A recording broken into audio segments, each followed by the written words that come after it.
തിലക ചേച്ചി എന്നെ ഇപ്പോൾ പ്രതീക്ഷിച്ചില്ല. ഇല്ല. ഒരു സസ്പെൻസ് ഇരിക്കട്ടെ എന്ന് കരുതി ഞാൻ പറഞ്ഞില്ല മിസ്റ്റർ തിലകൻ. എല്ലാ വിവരങ്ങളും ജയമോഹൻ എന്നെ അറിയിച്ചിട്ടുണ്ട് ചേച്ചി. നിന്റെ മുഖത്ത് നോക്കുമ്പോൾ എനിക്ക് വിഷമമുണ്ട്. എന്തിനു വിഷമിക്കണം? ഇവനെ നീ ഏൽപ്പിച്ചിട്ട് പോയാ സുഭയെ പറ്റി എല്ലാ വിവരങ്ങളും മനസ്സിലാക്കി ചേച്ചി. ഒരുപക്ഷെ ഇങ്ങനെയൊക്കെ സംഭവിച്ചത് എന്റെ ചേച്ചിയുടെ നല്ല മനസ്സുകൊണ്ടായിരിക്കണം. എന്റെ ചീത്ത മനസ്സുകൊണ്ടും അല്ലേ? ആ മിസ്റ്റർ തിലകൻ, ഞാൻ പോട്ടെ. നിങ്ങൾ ആങ്ങൾക്കും പെങ്ങൾക്കും ഒരുപാട് കാര്യങ്ങൾ സംസാരിക്കാനുണ്ടോ? ഞാനൊരു ശല്യമാവുന്നില്ല. വരട്ടെ.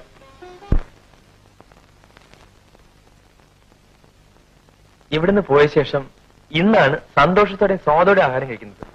നേര് പറയട്ടെ, ഞാനും ഒരു വലിയ നേര് പറയട്ടെ, സന്തോഷത്തോടെ ഞാൻ വിളമ്പുന്നതും ഇന്നാണ്. ആ ജയമോഹൻ സാറിനെ കൂടി ഇന്ന് ഉണ്ണാൻ വിളിക്കാമായിരുന്നു. ശരിയാണ്. ആ ഇനി സമയമുണ്ടല്ലോ പണിക്കരമാവാ. അദ്ദേഹമാണ് നമ്മളെ രക്ഷിച്ചത്.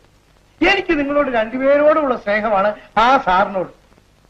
ആ ദൈവം സഹായിക്കട്ടെ. ജയമോഹൻ കേസിന്റെ കാര്യത്തിൽ നമ്മളെ വളരെയേറെ സഹായിച്ചു. പക്ഷെ അയാളുടെ സ്വഭാവം അത്ര നല്ലതല്ല. എന്താ ഇത്ര വലിയ സ്വഭാവദൂഷ്യം കണ്ടത്? ഒരു സ്വഭാവദൂഷ്യം കണ്ടുപിടിച്ചിരിക്കുന്നു. ചോരയുള്ള ആമ്പിളാകുമ്പം അല്ലാതെ ഇവിടെ തകരാറുകളൊക്കെ കാണും. ആ രാമുവെ ഈ മിറ്റത്തിട്ട് 3-4 പെടച്ചു. അയാളെ കോടതിയിലിട്ട് വെള്ളം കുടിപ്പിച്ചു. ഞാൻ നാട്ടിൽ പോയി വന്നിട്ട് ജയമോഹൻ ഒരു സുണ്ണാൻ വിളിക്കുന്നുണ്ട്. പോരെ പണിക്കരമാവാ?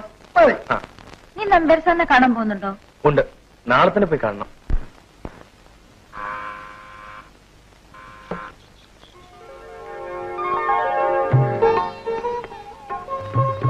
പ്രിയ,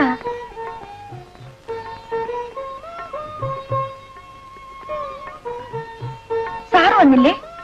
ഇല്ല, ഞാൻ തിലകൻ ചേട്ടന്റെ കൂടെ പോന്നു.